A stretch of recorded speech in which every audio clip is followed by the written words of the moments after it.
This podcast is intended for adults 18 years and older. It contains explicit language and sexual situations.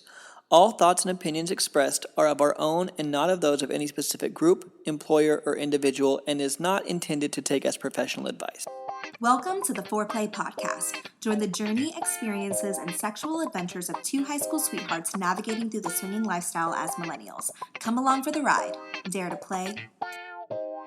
Hello, everyone, and welcome back to the Foreplay Podcast. This is Bella. This is Jase. Today's episode is about 5 misconceptions about the swinging lifestyle. There are so many misconceptions about what swinging really is like, and so many of those assumptions are so far from the truth. And these myths can sometimes hold couples back from exploring the lifestyle or make it seem more intimidating when it doesn't have to be. So in this video, we're breaking down 5 of the most common myths we hear and sharing the truth from our own experiences. So let's dive right into it. So the first myth is the myth about you have to be a certain age to be a swinger. I feel like everything we ever saw, like in media or anything I ever heard about swingers growing up, or like the idea of it, was people that were in their, 60s, 70s, 80s. And that is not the truth whatsoever. The lifestyle does have a demographic that I would say it averages is around 40 to 60, but there's definitely people on both sides of that. Once you're legal age, you can go to any of the lifestyle events, and whether you're 21 or you're 80, you can be in the lifestyle and enjoy these experiences and have so much fun. We've noticed that the longer we've been in the lifestyle, we feel like we've definitely seen a younger demographic also come into that. When we first got in the lifestyle, we were around 22 years old, and there was very few people that were our age. I feel like sometimes we meet people maybe in their early 30s to mid 30s, but as the years have gone by and we've been in this lifestyle for over a decade, we've noticed that we see a lot of people in their mid to late 20s and 30s also coming into this lifestyle. We've always seen people that are older than that 60s range.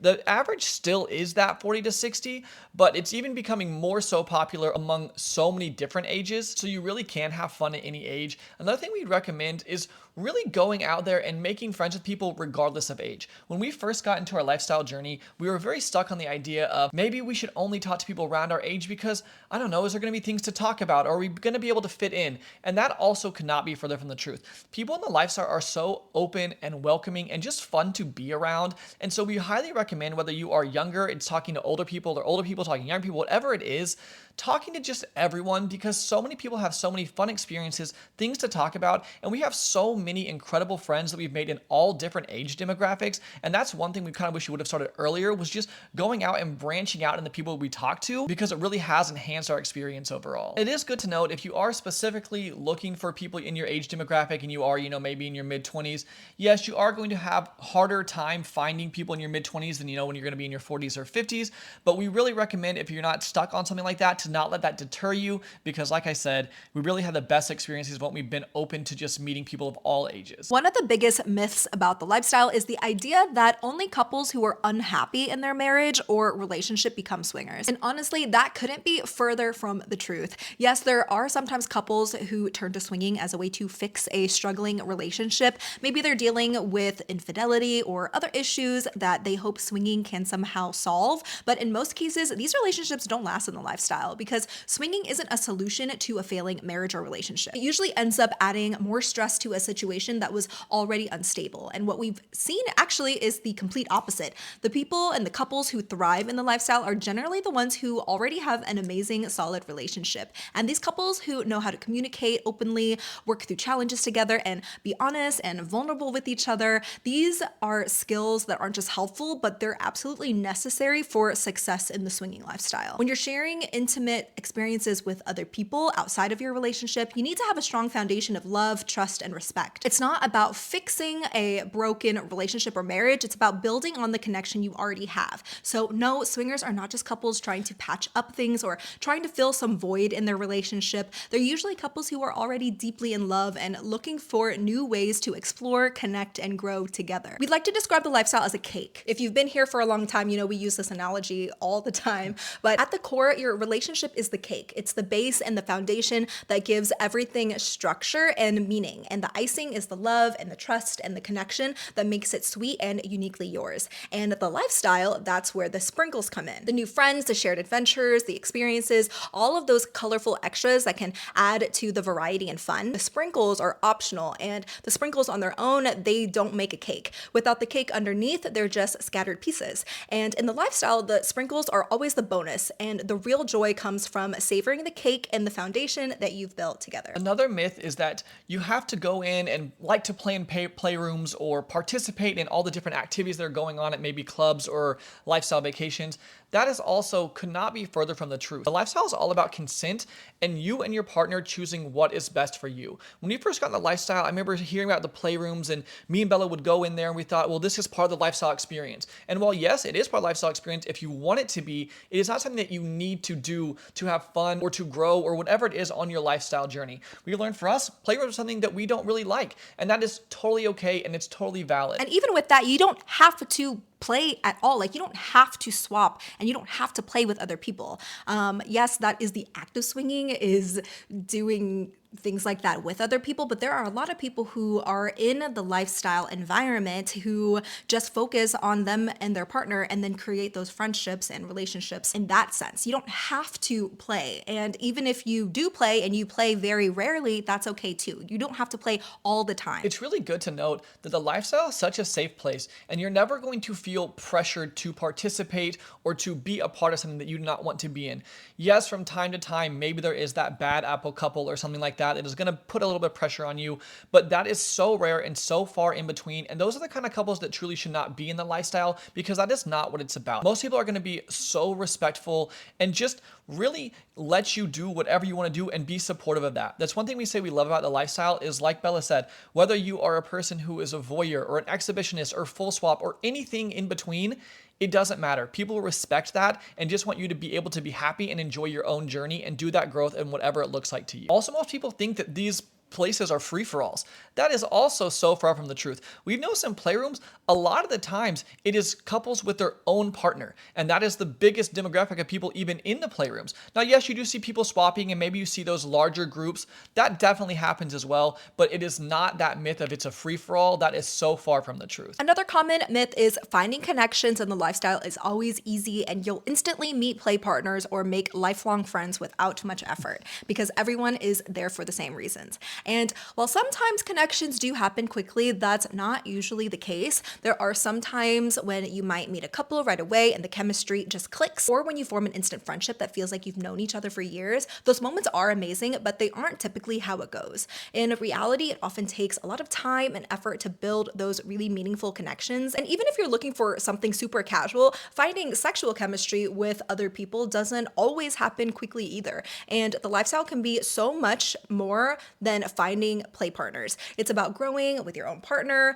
building trust, friendships, and community, and building on your own confidence and growing yourself as an individual. And just like in the vanilla world, strong relationships don't always happen overnight. You have to put yourself out there, meet a lot of different people, and be patient as you find the ones that you truly connect with. And if you are trying to find people like organically or using apps or something, that can even take more time. We find that whenever you're going on a lifestyle event or vacation or trip when everyone is there for a specific amount of time, it is going to be easier to meet people. But when you're trying to find people like in your hometown, or maybe you're traveling and you're there for the weekend or something and you're wanting to find people, it's pretty difficult to find someone right off the bat. You might have to put yourself out there, meet a lot of different people, and be patient as you find the ones that you truly connect with. But when you do take the time and create those great relationships, it leads to the most incredible experiences. People in the lifestyle tend to show up as their most authentic selves, which means when you do click with someone, that connection can really be amazing.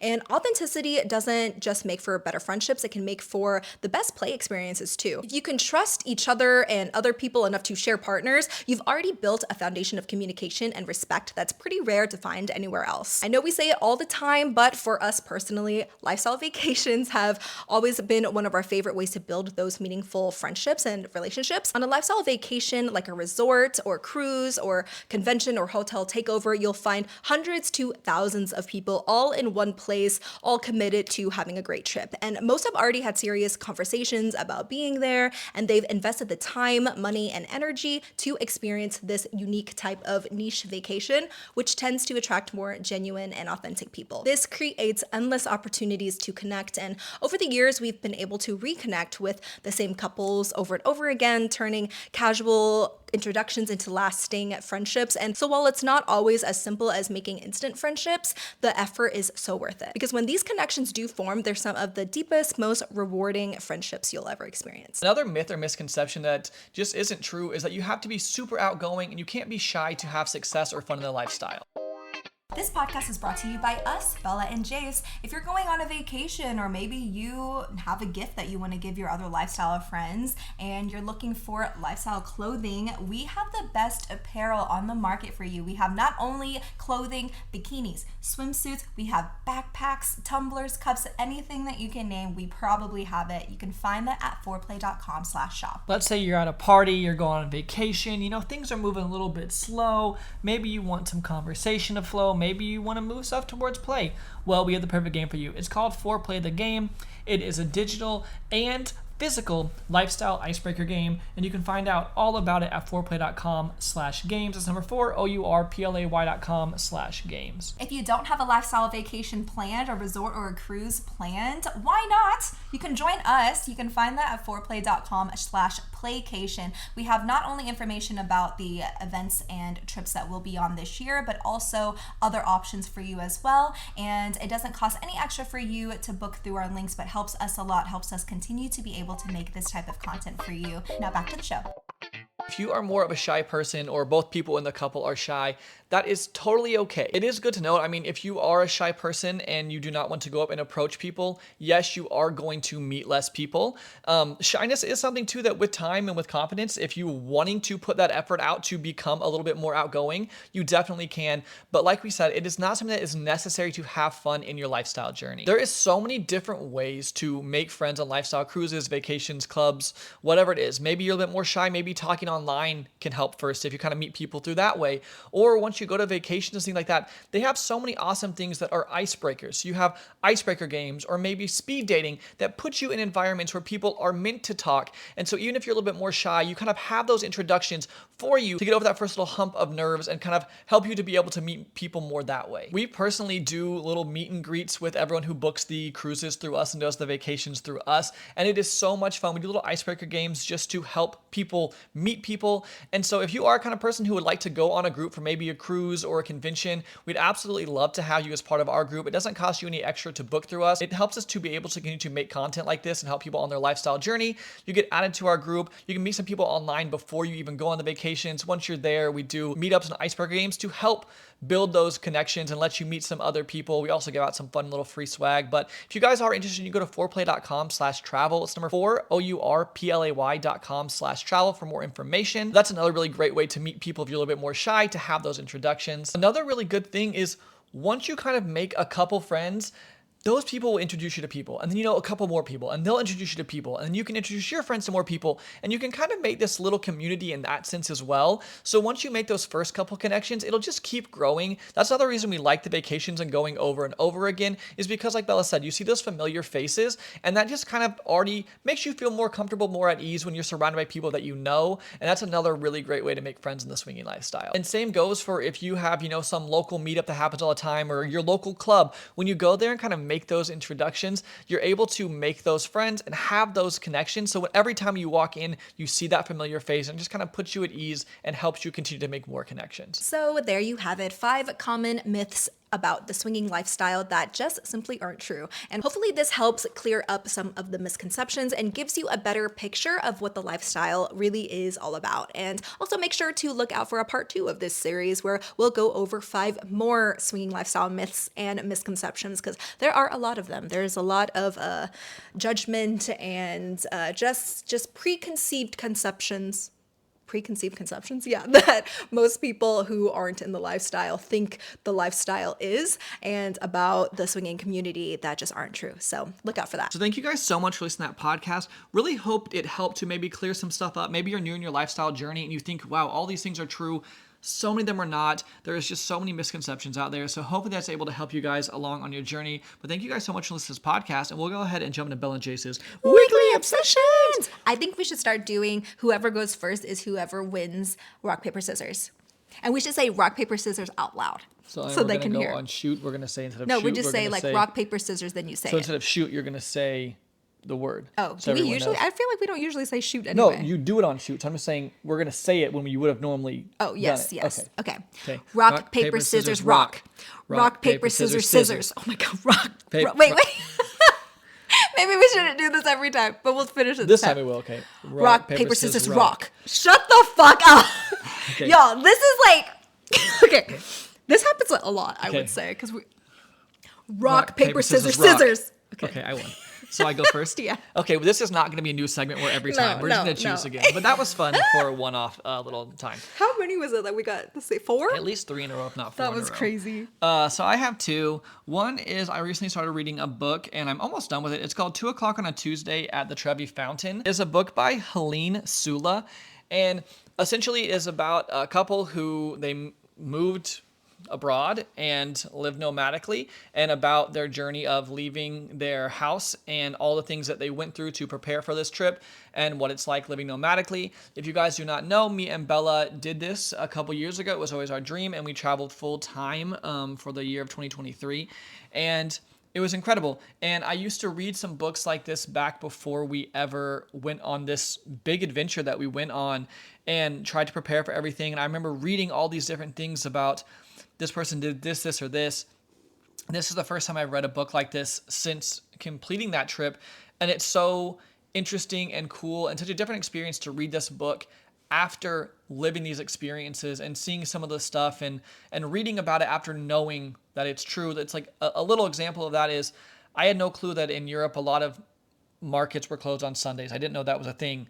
And I remember the first time that ever happened and going to the grocery store and it wasn't open and we couldn't get the food that we wanted. And like reading about this girl experiencing that for the first time and just so many of these experiences that we had. I don't know, it feels surreal, and it made me even more thankful for all the experiences that I've got to have in my life and me and Bella have shared. And it's just really cool reading this book, and I love books like this. Travel books are some of my favorite.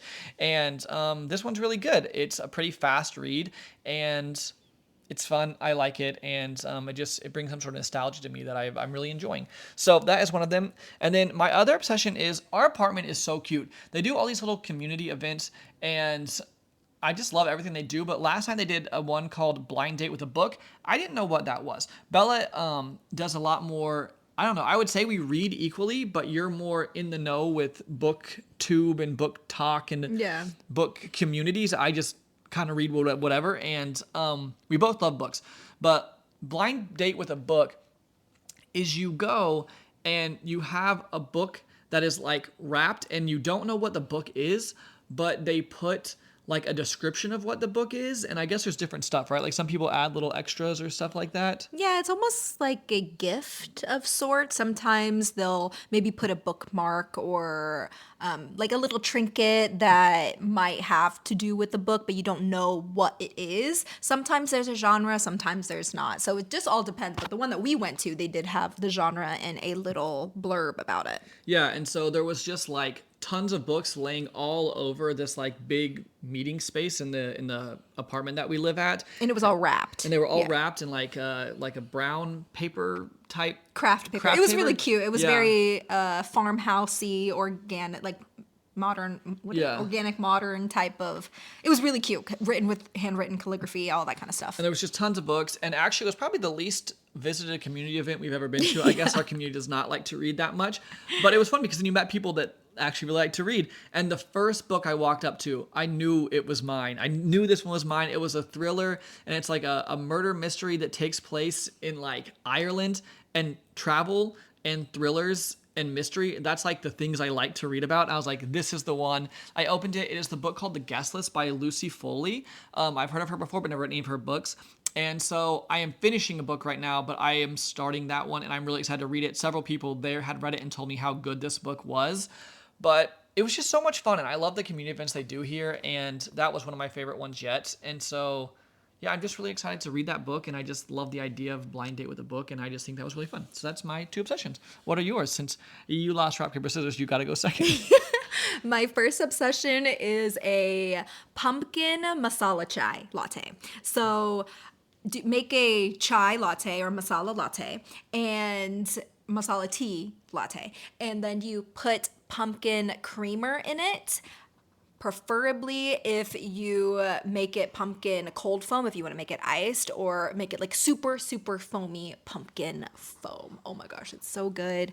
Tastes like fall, also tastes like Christmas too. It's just the perfect flavor to me. I made one the other day, and Jay said it was the best drink he's ever had in his life. I was like, what? I actually do still stand by that statement. I don't know if I've ever had a drink that I liked more, and it's not like I was super thirsty. It's not like, sometimes you'll eat something, it's like, wow, that's one of the best things I've ever had, because you're like so hungry. Yeah. I mean, I was hydrated. It was something like that. I just had it, and when she first made it, it was a little bit sweet for me. But then some of the ice melted, and it became just a little bit less sweet, and it was perfect. It'd be like my death row drink. Like, it was so good, and yeah, so incredible. Ella's really been becoming a barista at Quite home. the barista. Man, I'm putting that Ninja Cafe Prolux to use. That thing works hard every single day for me. Have you seen those people do the sexy thing where they just wear only like a Apron. apron? Yeah. You should make a drink like that sometime. Ooh, OnlyFans idea. Oh yeah. And then I will watch in real life. Oh yeah, the key with that is, well, other than what I just said, but also put a little bit of salt and use pumpkin pie spice whenever you're frothing up your pumpkin cream. Oh my gosh, so good. And I don't really know if the specific pumpkin creamer that, oh, you know what? The one that I made for you that you like so much, I mixed from Aldi pumpkin spice creamer and cinnamon cake creamer. Oh. So maybe that made it taste, because I've made the pumpkin one before. So maybe it's actually pumpkin cinnamon I'd pay big cake bucks for that drink. chai. Whatever it was. It was Big good. bucks. Would you? Yeah, I actually would. I mean, I'd never buy like drinks out a lot, but if I was going to, That's what what I would buy. I'd pay for that. I would. Especially like on a date night. Like that'd be the kind of drink I'd want to go get. It's Ooh, another one that I wouldn't say is a weekly obsession, but just in general was really good. We went to the Capital One Cafe, and they have some fall drinks out, and they had a matcha apple cider. Was it matcha apple? But it was cold, an iced matcha apple cider drink, and that was really good too. So That was really good. make a matcha and then put some cold apple cider. Oh, and it was sparkling. So put sparkling apple cider with matcha, and I'm sure that they used sugar, lots of sugar. Maybe not a lot of sugar. It didn't taste that good. sweet. There wasn't any cold foam or anything on that, but that was really good. Yeah. Cold foam with sparkling, I don't really know about that. Might Milk be and good, sparkling? though. Who knows? I don't know. Well, I can I'm try not- it I'm out. not a barista, so. And my other obsession are ponchos, making ponchos specifically, crocheting ponchos specifically. I saw one on somewhere online, probably Pinterest or something, and I think it was from the brand Addicted.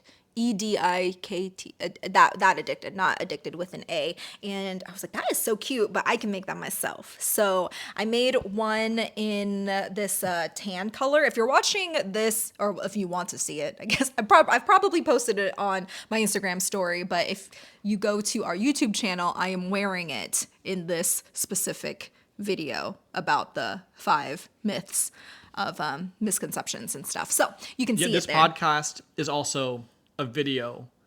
Yeah, too. it's a So, little different because yeah. we don't put in the weekly obsessions on the Yeah. YouTube video. You guys get this. This is special for you guys. But I love ponchos. Specifically, this is a summery poncho. It really doesn't add much warmth because I'm still kind of cold. Because it's mesh, so it's there's a lot of holes in it, but it's so cute. And I'm making an OSU themed granny stitch poncho for my mother-in-law, and I love making boleros too. I'm pretty self-conscious about my arms, and so having a poncho or wearing a bolero and crocheting them have been my obsessions lately. I love it. It looks awesome. And you Thank crocheted me a bolero that is green. I'm not going to say this podcast will come out before Bliss Cruise, but it's for part of my outfit for Bliss Cruise. And I'm really excited for this outfit. And I needed a green bolero, and they don't sell them on the internet like one I wanted. And Bella was like, well, why don't I just make you one? I was like, really? And so she made me one, and I wore it. And so, I mean, I can't wait till someone's like, oh, I love your bolero. And I'm like, oh, my wife made it. Like, I can't wait. So if you're listening to this podcast right now and you go on Bliss Cruise and you see me on rocks right now in a green bolero, and you want to say, hey, I like your bolero, I'll say my wife made it. So there you go. I don't think anyone's going to specifically say that. They're going to say that they like your outfit because I'll say my wife made my bolero. Okay. They're going to be like, what the fuck is a bolero? But if one person is listening to this that goes on Bliss Cruise and sees me in that and wants to specifically say that, I think that'd be really funny. Anyway. Rock, paper, scissors, rock. Let's do it one more time and see if we do it. Rock, paper, scissors, scissors. Oh. 2 out of 3. Wait, we're doing it again? No, I won. Oh, okay. Anyways, so thank you guys for listening to this podcast, and hopefully you enjoyed hearing the 5 misconceptions about the swinging lifestyle. And we will have more of these because there's lots of misconceptions about the swinging lifestyle, and we will catch you somewhere else on the internet or in the next podcast. Bye. And we'll hit you with the outro. Bye. Wait. I guess you usually do the outro. Hit you with the outro. Okay. Bye. If you'd like to support the show, you can leave us a 5-star review wherever you're listening to our podcast. All our information will be listed in the show notes below and on our website, fourplay.com. That's number 4, OURPLAY.com. Don't forget to subscribe to our YouTube channel where we make videos and vlogs about the swinging lifestyle. Head to fourplay.com/YouTube to watch and subscribe. We have the ultimate adult party game for the sexually inclined called Foreplay the Game that's both digital and physical. It's perfect for breaking the ice and spicing up any party. You can find more information at foreplay.com/games. We also have the best swinger lifestyle, kinky, and adult humor clothing and accessories that you can find at foreplay.com/shop. If you're looking to plan a lifestyle destination, booking through our links at foreplay.com/travel really helps support the show and helps us be able to continue to create this type of content for you. We're on Twitter, Instagram, TikTok, Twitch, and more. You can find all our current social media accounts at foreplay.com/socials, and I have an OnlyFans which you can find at onlyfans.com/BellaLunaVIP. We also have a Facebook group and Discord community and would love for you to join us. You can find the direct links in the show notes below. Lastly, we're on STC and Cassidy at Foreplay, and you can get a free full membership trial by using our link. You can email us at hello@foreplay.com with any questions or comments, or head to foreplay.com/ask. Again, all our information will be listed in the show notes below, and we thank you so much for listening to our podcast. See you in the next one. Bye!